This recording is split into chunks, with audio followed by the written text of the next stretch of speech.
Depresyon nedir? Sertleşme bozukluğu ve antidepresanlarla ilgili kısa videosunuz olacak. Depresyon yaşama sevincinin bozulması, moral bozukluğu, içe dönüklük, çökkünlük hissi diyebiliriz kısaca. Depresyon aslında bir halk sağlığı sorunu. Sıklıkla görülen bir hastalık. Depresyon şiddetine göre eğer çok şiddetliyse intihara kadar sürükleyebilir.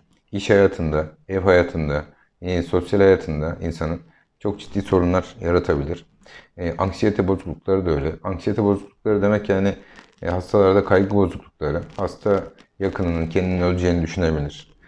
Bu ölüm düşünceleri sıklıkla aklına gelebilir. Tabi hastanın aklına bu sıklıkla gelen düşünceler hastalığı kendi normal hayatına alıkoyabiliyor.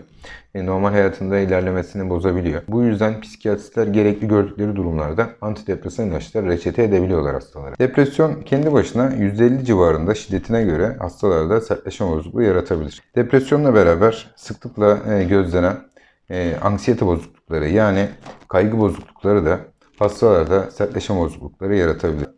Antidepresanlar dediğimiz bir grup ilaç var. Bunların içerisinde özellikle SSRI denilen yani selektif serotonin reaktif inhibitörleri. Bunlar hastanın eğer depresyondayken sertleşme bozukluğu olmasa bile cinsel fonksiyon bozuklukları yapabilir. Yaklaşık %60 civarında cinsel fonksiyon bozuklukları yapma ihtimali vardır bunlara. Burada kısaca bir skaladan bahsetmek istiyorum. Burada antidepresanların yaptığı seksüel bozuklukları görmekteyiz. Burada en başta sertralin yani Lustral piyasada en çok satılanı. İkinci sırada venlafaxine efektör. Üçüncü sırada citalopram yani Sitol. Dördüncü sırada paroxetin yani Paxil.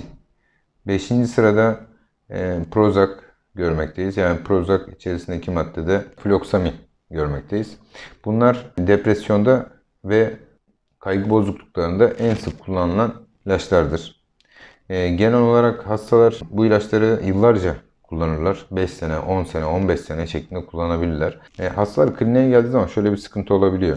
Hasta sertleşme bozukluğu var diyor. Hastanın hikayesini derinleştirdiğimiz zaman hastanın yıllardan beri antidepresan ilaç kullandığını görmekteyiz. Hasta ilacı bıraktığı zaman ya da ara verdiği zaman hastanın şikayetlerinde düzelme olabiliyor. Aslında bu hastalarda eğer böyle bir şikayet varsa antidepresan hastalarda benim yaptığım şey psikiyatriste geri göndermek, mutlaka psikiyatriste bunu söylemesini sağlamak. Psikiyatriste ya ilacı değiştiriyor, ya ilacı ara veriyor ya da ilacın yanına cinsel gücü arttıracak başka bir ilaç veriyor. Sonuç olarak şunu söylemek lazım. Depresyon, aynı zamanda antidepresanlar cinsel fonksiyon bozukluklarını sıklıkla oluşturabilir. Bu yüzden bu ilaçları kullanırken dikkatli olmak, bunun bilincinde olmak gerekiyor.